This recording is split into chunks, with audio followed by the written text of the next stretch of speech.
ลีโอครั้งแรกกับการมาทะเลของลีโอ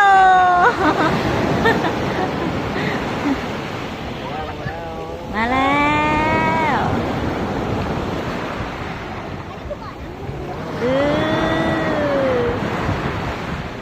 มาแล้วครับมาแล้วน้ำทะเลมาแล้วทะเลมาแล้ว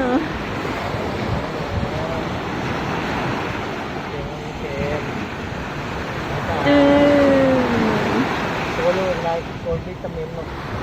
โอ้ยจับสวย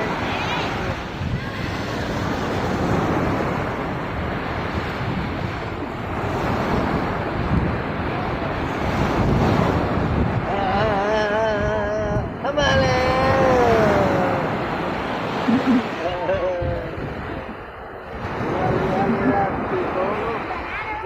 ขึ้นเรือโดยขึ้นเรือขึ้นเรือครับ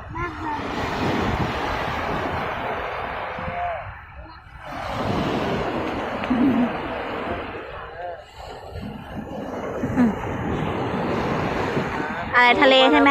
ว้าทะเลมาแล้วทะเลมาแล้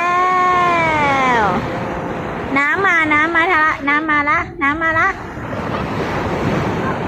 น้ำมาละเดี๋ยวน้ำมาแล้ว